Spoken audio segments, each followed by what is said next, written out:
This is the Summer Sports Forum, and today we're here to discuss the impact of large sports events on economic development and social regeneration of the host city.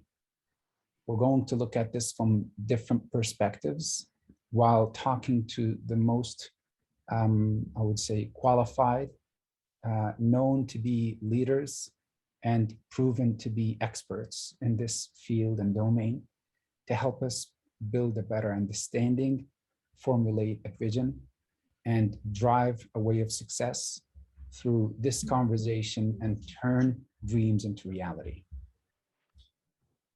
A quick introduction of ACSA, the Arab Canadian Sports Association, was formed and is continuing to work on developing the spectrum of engaging the local community between Arabs arriving in Canada and the Canadian community at large to engage with sports and have that positive impact on everybody's health, mental health, and development of social life, as well as, and most importantly, empower the athletes who are going through a path of success towards reaching to higher levels of achievements. That will continue to be our mission, and we're proud to be in service of our community at large across the country and the world. As you could see, and probably you're noticing that we've got participants from all over the world as they're sharing their experience based on what they've seen, what they've heard, what they've worked on, and the results that they have driven in the past. And we're now looking at a couple of exciting events that are coming up soon this year and next year in Japan and in Qatar, and they might be a good leading example for us to see what could be projected on promising cities and venues where we can have and learn more about what can be done, projects, engagements between the community of sports, cities, governments, and organizations. Please welcome with me the first panel of speakers that will talk about sports and events and their impact on the metropolitan economies. Dr. Ahmed Al-Sharif, Mark Chay, and Mr. Samir Kamal, who will be joining me for this session. So welcome everybody, and thank you very much for being here. Mark Chay swam for Singapore at the 2000 and 2004 Olympics and is now one of 9 new nominated members of Parliament and MP in Singapore. The 2001 Singapore Sportsman of the Year. Chay is the Director of Administration of the Global Esports Federation. Welcome, Mark. How are you doing today? Great. Pleasure to be here, and good morning, good afternoon, good evening, everybody. Thank you very much.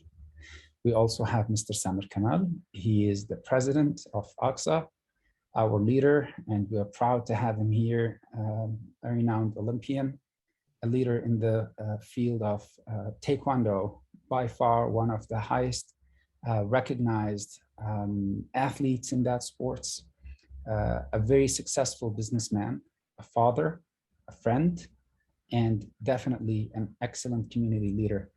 I would like to present him that way because this is how we all see him.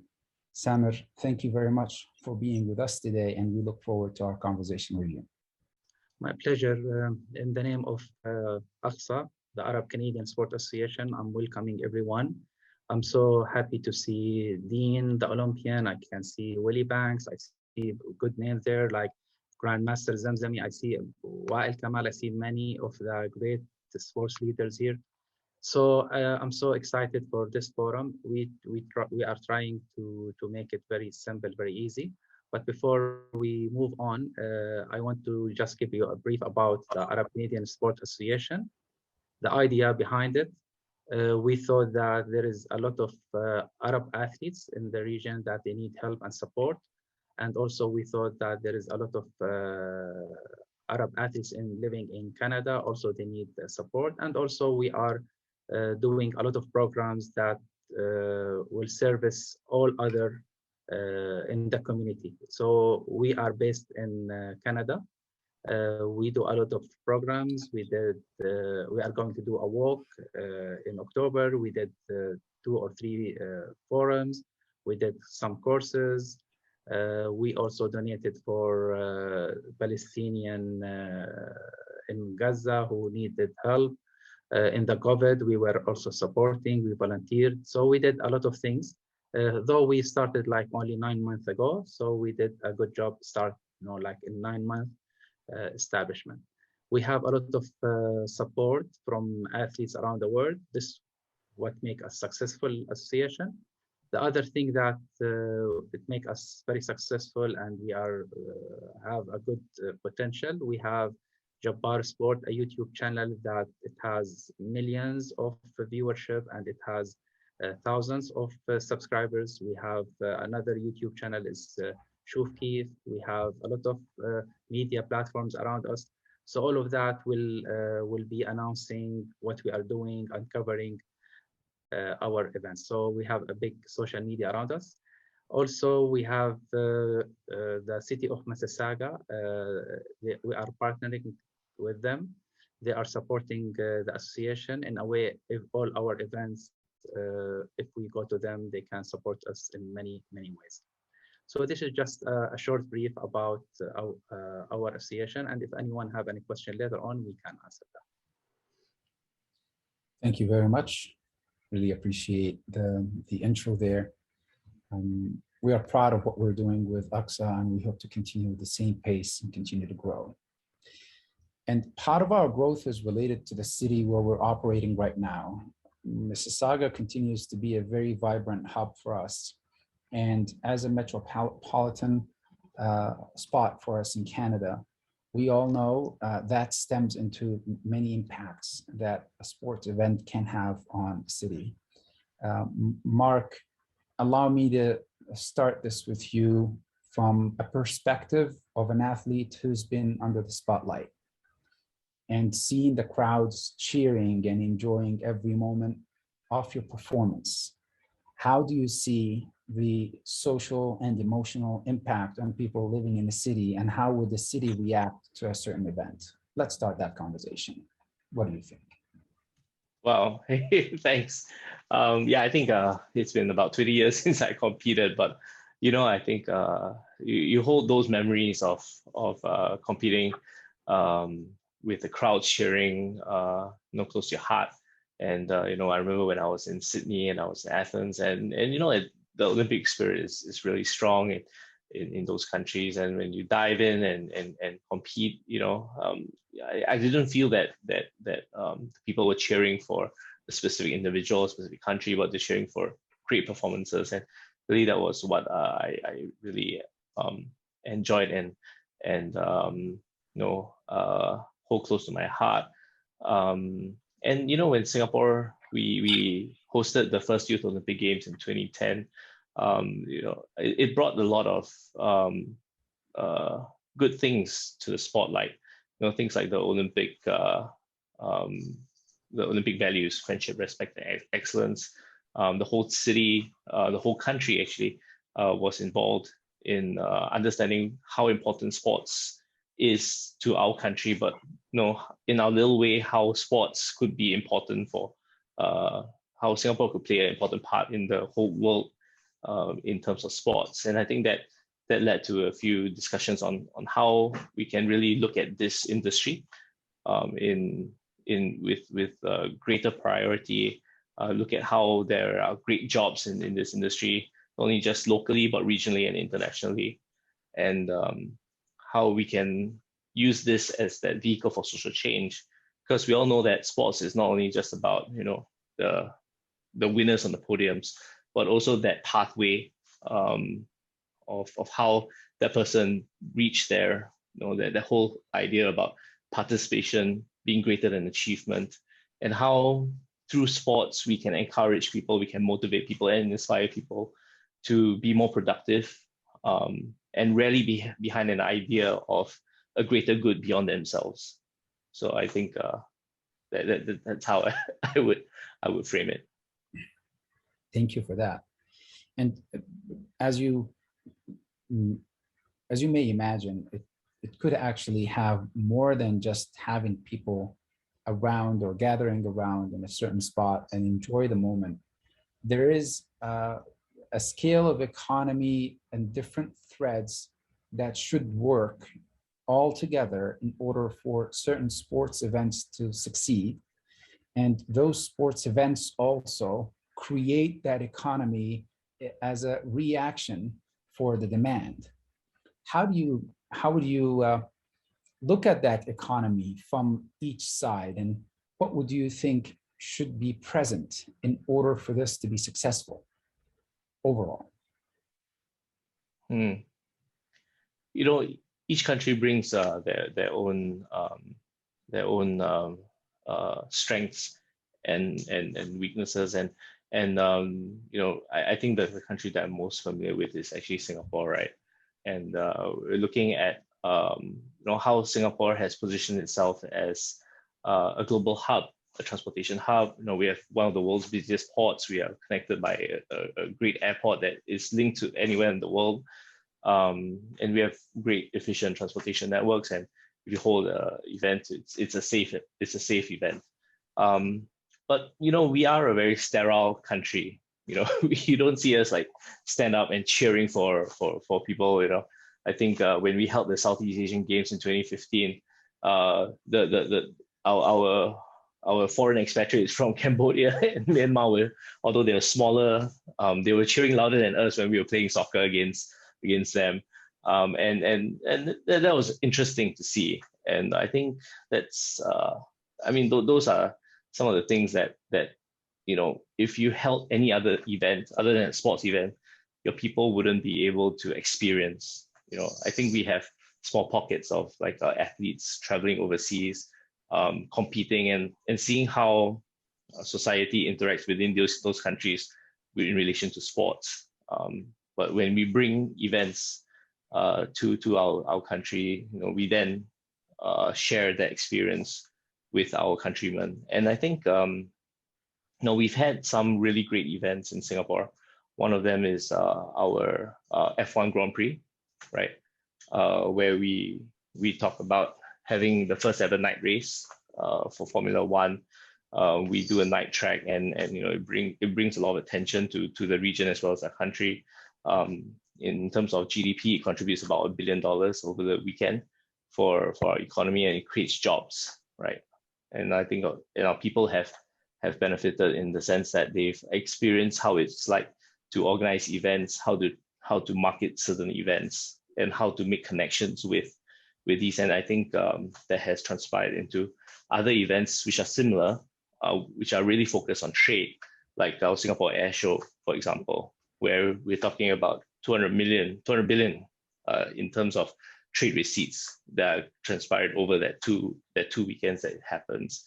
So I think you know, we're looking at other areas as well. Things like where Singapore probably would have a little bit of advantage, like esports, where our global esports federation is actually based in Singapore, and we're having our first ever global esports games, and we're looking at how we can train as a workforce to be able to contribute to these events, and not only that, looking at the different players in the industry, like the different publishers. The biggest companies right now would probably be like Tencent, ByteDance, you know, Facebook, for example. They're having their regional headquarters in Singapore, and that enables the event and brings people to Singapore, and you know, kind of like helps them envision Singapore as a place for regional headquarters of these big companies, and thus providing great jobs for Singaporeans. Thank you, Mark. You're actually putting us on a track to aggregate this into more of a global view. I'd like to turn to Mr. Samer and get his perspective on, as you can see, from time to time, the same event can be hosted in different cities, whether in North America, in Europe, or East Asia, North or South, but that is impacting that economy to follow the events where they go. How would you see a global view of a unified sports events organization so that it's beneficial with similar positive impact on each and every one of those cities in different continent? What is your view on that? Actually, following what Mark said, some countries they have like a big advantage when they host such big events, and as you know, the forum discussion is about the mega events, which is like the Olympics, World Cup, or Wimbledon, or Formula One. But some like developing countries, it's very hard for them because they have to have build infrastructure, they have to work on that. So the economical impact on the developing country might be only just limited for a 3 or 4 month during the event. They raise some income from selling the tickets or employment of their people and all of that, like the host country citizens. So what happens? It will help the economy for a short time, and then the impact will not be very in advantage way as like developed countries. The developed countries, for example, they have already some stadium, they have a lot of transportation infrastructure, so they just make a little, you know, like they do, of course, improvement in the infrastructure. They do a lot of better infrastructure somewhere or somehow, but it's not like the same as developing countries who need a lot of work and a lot of development. So this might we have to differentiate between the both developing countries and developed country. This is one of my my point of view. But at the end, any country hosts a big championship or an event, it helps them to create a legacy for in the future. So when they have like more stadiums, for example, it will help the community in the future. Also, this will affect the health of the society. It will help a lot of things. So it will also reflect the economy of that host city. So for my point of view is everyone is a winner, either developed country or developing country, but financially sometimes the developing countries, they don't benefit much as the developed country, except in a short period of time. Another point, going to the organizations like FIFA or like the Olympic Committee, they have their own system and host, in like helping the host city to. I was in the World Cup, FIFA World Cup, Women World Cup under 16 in Jordan, which was held in Jordan. I was their consultant for 2 years, and I saw how they do that. They have like the LOC, the local organizing committee.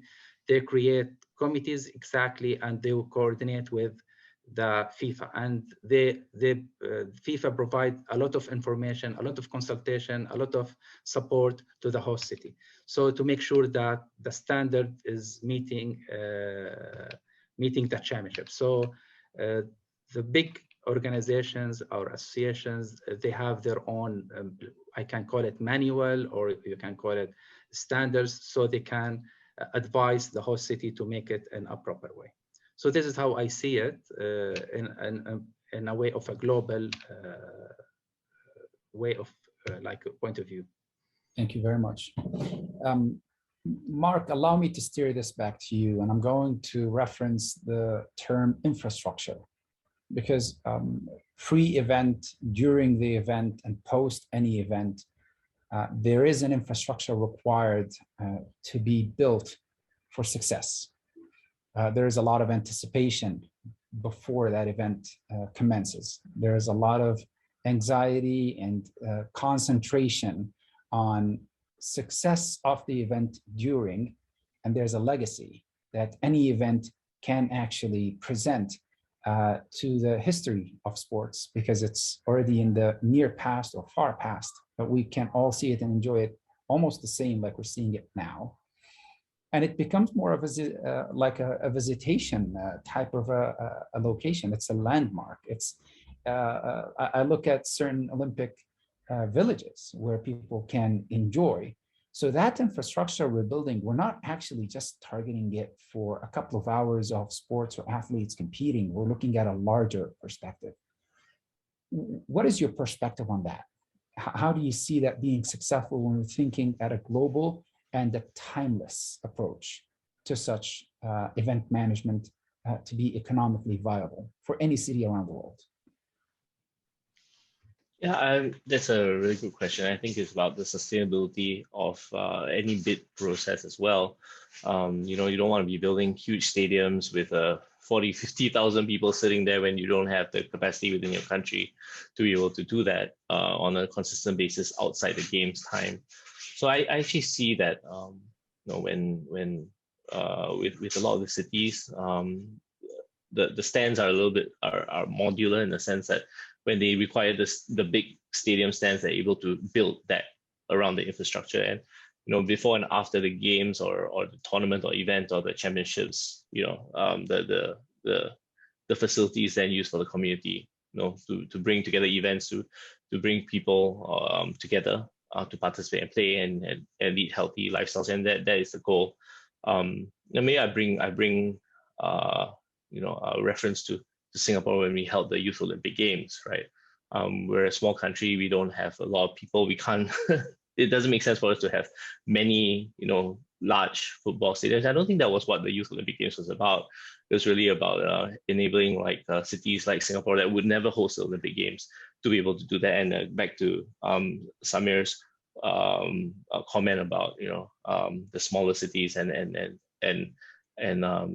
hosting major big events, right? I think there are events out there that are fit for smaller cities as well.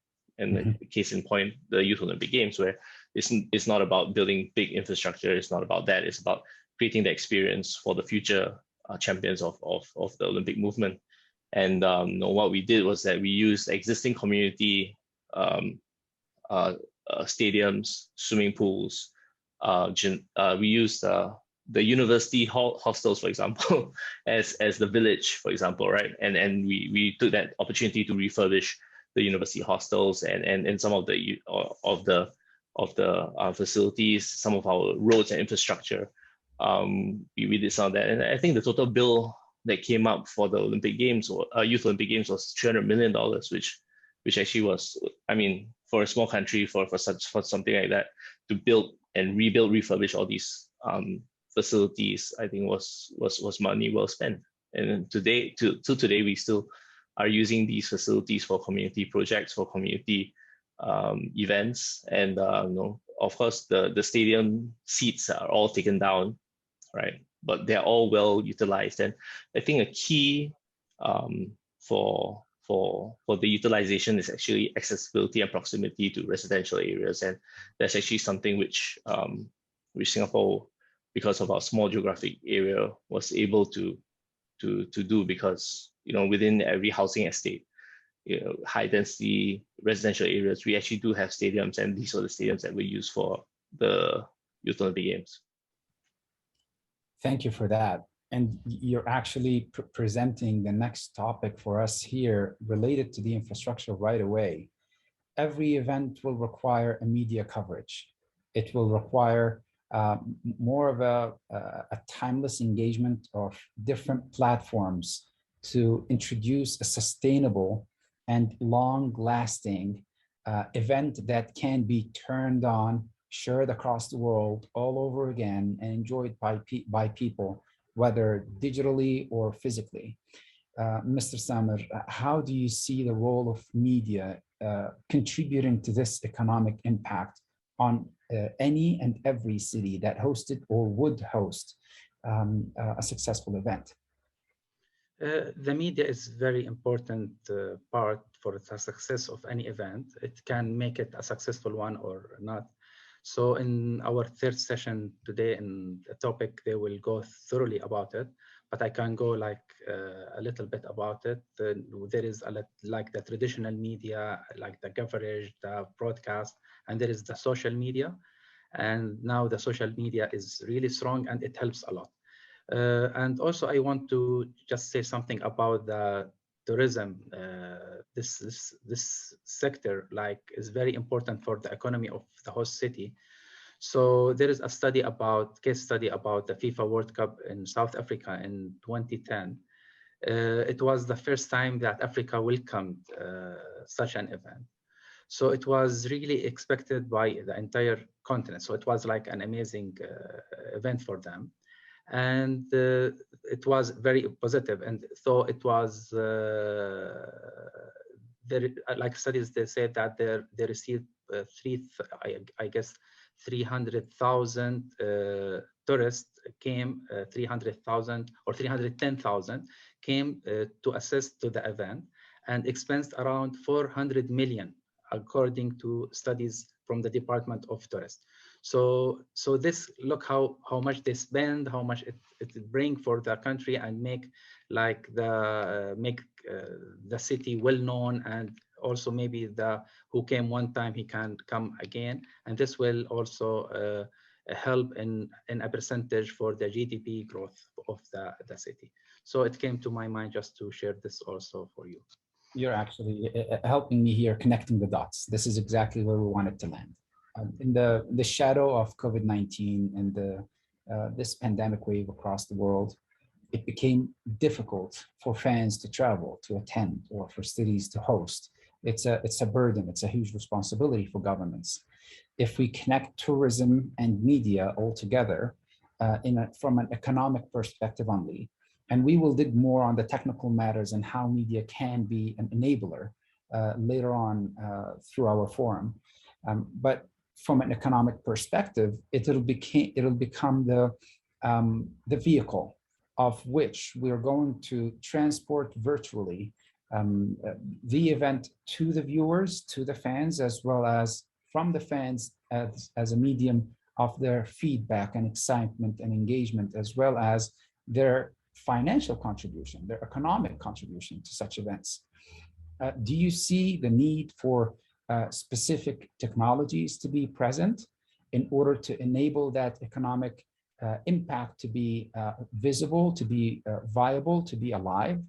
What should there be in order for this to work, given we're still not knowing how many people are going to be in a certain stadium to attend the Olympics in Japan? What are your perspectives? Let me put this with Mark for a minute, and I would like also, Samer, your input on it. What's your view? Mark? Oh, okay. There are many parts of this very, very complex question, right? About media and its role and what its impact today and tomorrow, and how it looks like, right? Given COVID-19, I think in terms of media, what we've seen in the past year is that more content is being put online, right? Digital media, not so much on the traditional cable networks. Can you hear me? Yes, I can hear. Yeah, so I think having that infrastructure to be able to and bandwidth to be able to stream fast is important. And I think that also changes the way that we consume, because we're no longer consuming on TV sets alone. We're consuming on cell phones, we're consuming on tablets, and the way we transmit this content is going to be different. And with social media like Facebook as well as Twitch and what have you, right, that are streaming, there's a very high level of interaction, and I think and it's immediate interaction, right, between the people who are viewing, the viewers, as well as between the viewers and the people who are providing the content. And you need to be fast, right, to be able to react to the various comments out there. Take for example, just last night we had this big star in Singapore called JJ Lin, right, who owns an esports team, and he decided to have online a concert, right? And he's one of the most popular I guess Mandarin artists in the region. We're talking about a few million people follow him on Instagram and Twitter and whatnot, right? But we're talking when he was doing his this virtual concert, and it was supposed to be something like out of this world, or out of the ordinary. People are just gonna be able to watch it online. But what was I guess holding back that whole performance was the streaming and the bandwidth. They didn't expect so many people to actually be online, right, to watch. So I think that that's something which needs to be thought about. How many people are actually going to be watching? Is the bandwidth fast enough to be able to accommodate everybody? What looks good on a tablet, on a phone? I think these are things that and of course that interaction between the consumer and the content providers. I think that needs to be thought about. I think COVID-19 is something that is going to shift the way that we consume sports content, right? I think we see some semblance of pre-COVID-19 attendances live in live events. We see that with the different like the Euro soccer tournament right now, or even in the US Open golf or what have you, right? I think the crowds are coming back, but I think what's going to prevent the next pandemic from happening again? As we know it, there are going to be more. There's so many variants to the COVID-19 virus that we're just trying to keep up, and we just need to keep spectators safe, because I think that should be in the minds of event producers or people who are hosting events. That should be the most important thing. Having a safe event for everyone to enjoy. But I think we'll need to revisit how people consume. I think there'll be more people who will consume at home digitally, and I think that's a big challenge because of the amount of content that needs to be transposed to a more convenient way of viewing. Yeah, I do have other thoughts on this, but I mean, maybe before I ramble on, Samir, would you like to say anything about this? Thank you, Mark. Yeah, I want to say about my experience when I went to, I've been like competing in the Olympics in '88, but I was, you can say, blessed that I was attending many Olympics. I was in Vancouver, I was in Atlanta, I was in London Olympics, many Olympics.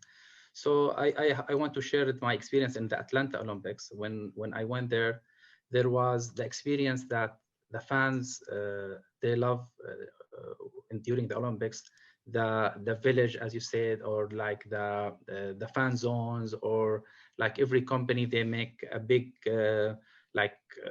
big halls, big activities for kids, parks, even the London Olympics, the parks, everything, all of that kind of experience. Beside the major events, it's like something not valuable. So it's like something, it's really a nice experience, similar like watching the sport event itself. And so around the Olympics or around like the World Cup, there is a lot of lovely events coming like beside it. And I don't mean like sports events, like social events. With the COVID-19 virus, it's limiting all of that. So this affects also the host city when they organize an event. So going back to the social media and the streaming and all of that, so I know that they are trying their best, like the host city or the media, to try to cover that point, but still it's not like the same as when you are at the event in itself. So I hope now with things are going normally back, like I saw in Euro Cup. I'm also in the NBA now. They are starting to reduce the restrictions. So things are moving toward that direction. So I hope that this will come back soon, that everyone can enjoy the experience, take his family to go attend an Olympic Games or a World Cup. Now coming in Qatar 2022, and we have also a speaker now in the next session. He will talk about the Qatar event. It's like something amazing for people to go to watch, to enjoy the experience, not only just the game. It's like a lot of things around it. So I hope that until then there will be no restrictions. The virus will be so, because everyone, we want them to be safe. But this is the love, like the great thing about the sports, the experience you learn from it, and the memorable you gain from being into such big events. Thank you, Yeah, Mr. I think, sorry, I think, Samir, I think that's important, right? To also, I think we all want the big crowds to come back, right? I think we cannot underestimate how much big events impact the local economies.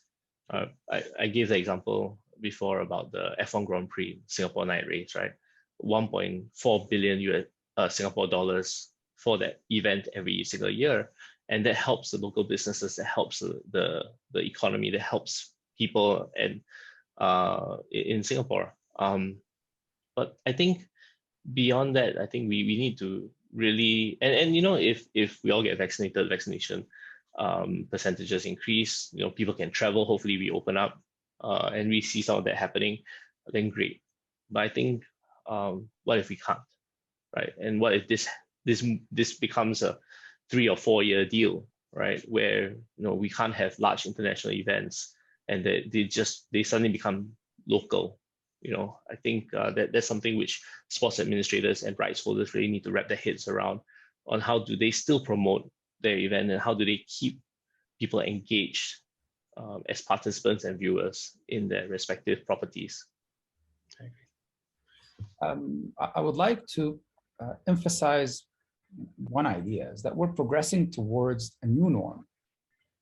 Let's challenge this. How about if we place less pressure on building an infrastructure for an event and make it more virtual while we're having fans attending still, but less spending, less cost to get that event going, and help with establishing more of a wider engagement from all around the world, whether in country, out of country, in city or out of city, with less risk and more efficiency.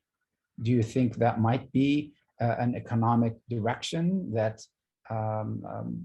countries, cities, and organizations around the world might take?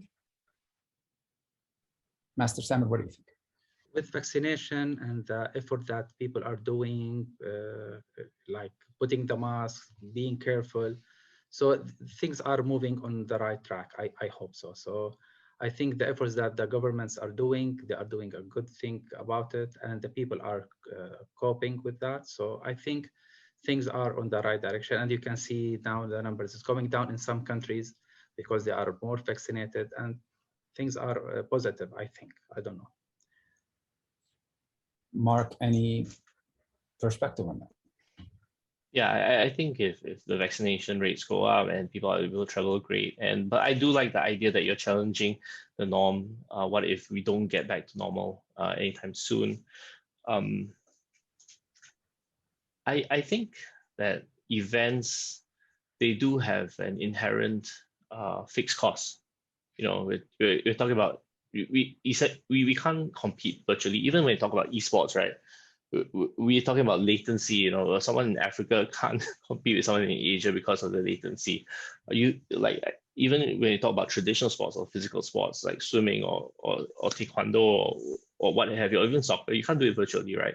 You still need to fly people down. You still need to create that whole environment in the competition area, the production, the television, televising of the event, everything. So there's a certain cost, and a lot of it, when you talk about large events, is driven by money that is public. The government steps in to fund a large part of it, and if people cannot come in to justify, and I think a lot of the old matrices, when you talk about why governments or why countries or cities, metropolitan cities should come in to fund, right? We're drawn on tourism dollars. We're drawn on economic matrices, which cannot happen in the next 2-3 years because people can't travel, people can't spend that kind of dollar. So I think it's something that we really need to consider when we talk about these kind of events in the next 2-3 years, because I mean, you're talking about millions of dollars in rights, another another $10 to $20 million if you're going to have a whatever world championships to produce and a lot of it is government money. How are you going to justify that? And it can't be just on clicks, right? That's and right. Even when you talk about events like the Olympics, I think, when you talk about the top sponsors, I don't think that model is going to happen in the next few years, because there are going to be shifts in how people view sponsorship, people view engagement, right? And is the dollar cost for supporting an event which is highly reliant on physical people coming in physically, right? Going to be better than something else, right? That's done virtually, or even in the arts or the culture side of things.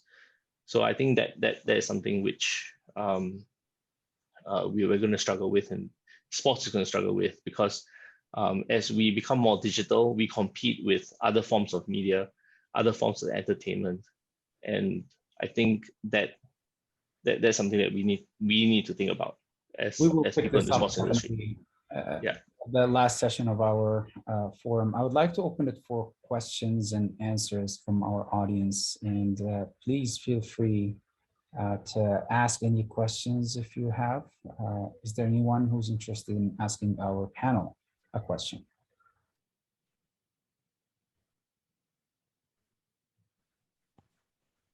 I have a question for Mr. Chay.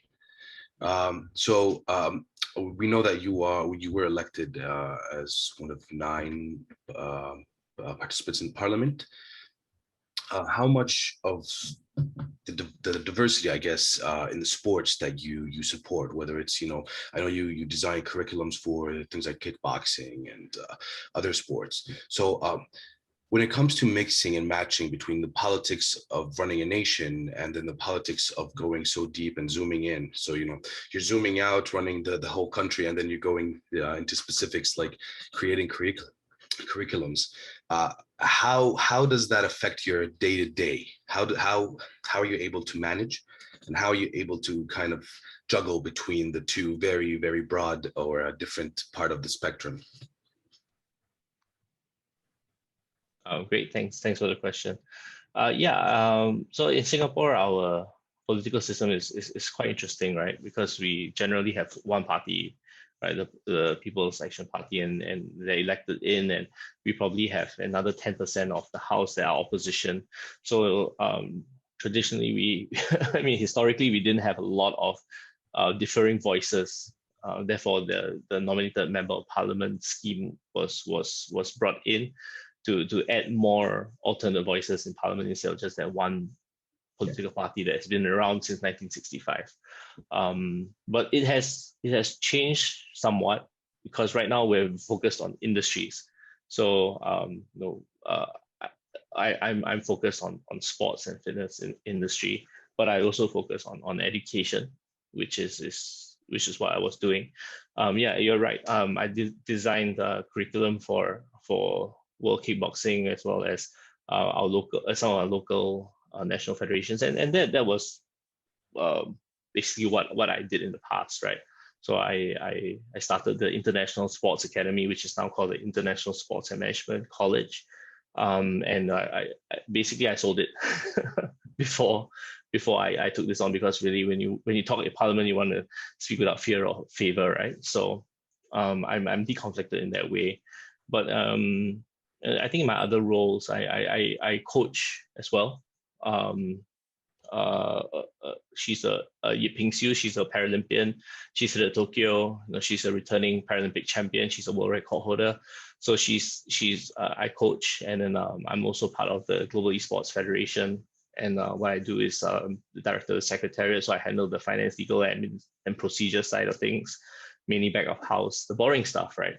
So I think being part of the industry as a coach, an administrator, as a business owner, actually gives me some credibility to speak in Parliament for my industry. And I think during my work in 2019, where I was really talking to a lot of government officials and political office holders about how the sports and fitness industry needed to have support during this period of time where they could not operate, I think that gave me a little bit more credibility, as I was mentioning, to speak in Parliament, to affect some changes, not only just related to COVID-19, but how we view sports and fitness in the industry moving forward for Singaporeans. Thanks. Thank you. Thank you for that. We are a couple of minutes over our time and we need to start our following session. Mr. Mark Chay, thank you very much for your time with us today.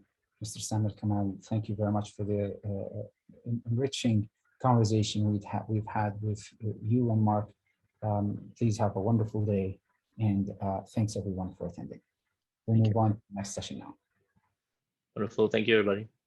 Thank you.